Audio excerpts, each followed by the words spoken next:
Les parcs nationaux offrent une myriade d'opportunités pour communier avec la nature et produire de la richesse.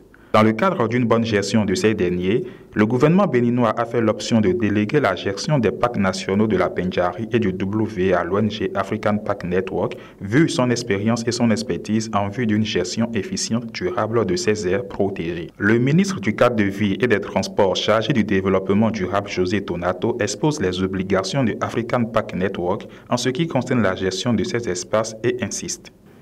Au terme donc des conventions de délégation signées avec l'État béninois, African Park a l'obligation, entre autres, de lever les fonds nécessaires pour la gestion des parcs.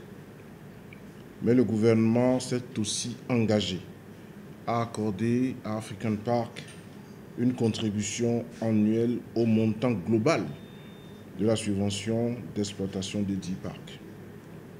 Ainsi, depuis 2017, un montant total de 15 milliards 600 millions a été engagé pour le parc national de la Pendjari. Le gouvernement a honoré ses engagements en contribuant à hauteur de 3 milliards 600 millions de francs CFA, démontrant ainsi l'engagement du Bénin à soutenir la conservation de la biodiversité et le développement du tourisme au Bénin. Ces investissements sont cruciaux pour la promotion touristique du Bénin. Ils représentent également une future source de revenus en devises, dès lors que les défis sécuritaires seront surmontés. Vous l'avez remarqué, nous sommes en très bonne voie, permettant ainsi une exploitation optimale de ces ressources naturelles, rares et exceptionnelles. Quant au parc national du W Bénin, les engagements sur la période 2021-2025 s'élèvent déjà à 14 milliards 500 millions, dont 3 milliards 500 millions au titre de la contribution du gouvernement.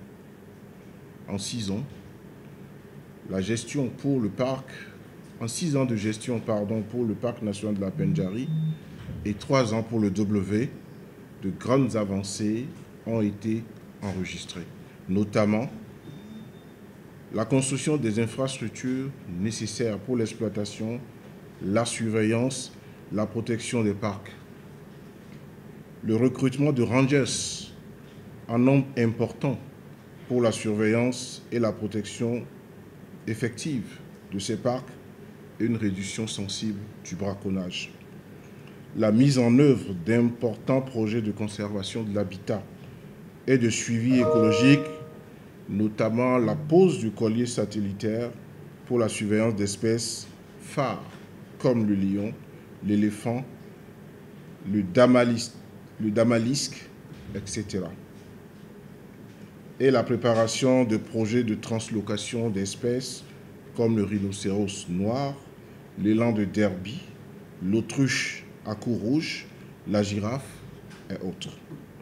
L'appui au développement communautaire à travers l'engagement des communautés à la conservation de la biodiversité, l'amélioration de la qualité de l'éducation au profit des apprenants des localités riveraines et la promotion d'activités génératrices de revenus pour l'amélioration des conditions de vie des communautés vivant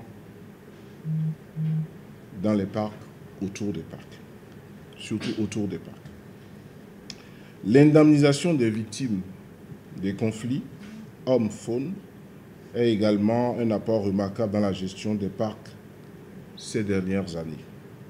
Grâce à ces investissements et à une vision ambitieuse, le Bénin devient progressivement un modèle de gestion de parcs de conservation et de biodiversité.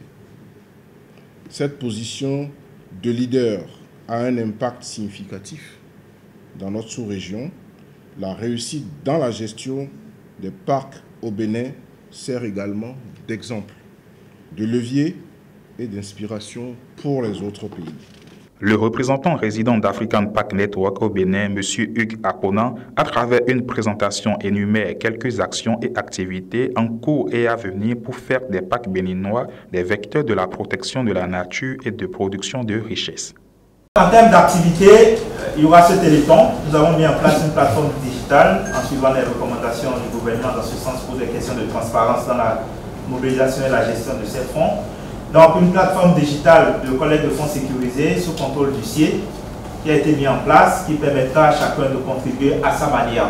Chaque personne qui contribuera recevra aussi directement un feedback sur la plateforme pour savoir quel a été son niveau de contribution et aussi un mot de remerciement. On compte aussi, dans la mesure du possible, selon les conditions climatiques et les normes sécuritaires, pouvoir organiser des séjours, des découvertes et la participation à nos activités dans les parcs et dans la périphérie des parcs. Organiser des panels de discussion, de partage et des ateliers de peinture, de vernissage qui pourront porter sur des éléments de la nature pour davantage connecter les parties prenantes nationales à cette cause. Des sessions de témoignages qu'on pourra enregistrer et qui pourront être diffusées. Nous comptons organiser un marathon fitness. On est en discussion avec Loli Yarigo, notre athlète national. Et ce marathon pourra connaître la participation de plusieurs partenaires et parties prenantes. Nous comptons aussi organiser avec la Fondation Claudine Talon le 1 don de sang, organiser des activités communautaires avec le centre EA et des actions éducatives avec la Fondation Batonga de Angélique Kidjo. Un mot de fin, juste demander à ce que nous continuions tous de soutenir la nature. Chacun a un rôle à jouer et l'héritage naturel que représentent les aires protégées au nord du Bénin doit plutôt faire la fierté des acteurs béninois. Chacun a un rôle important à jouer.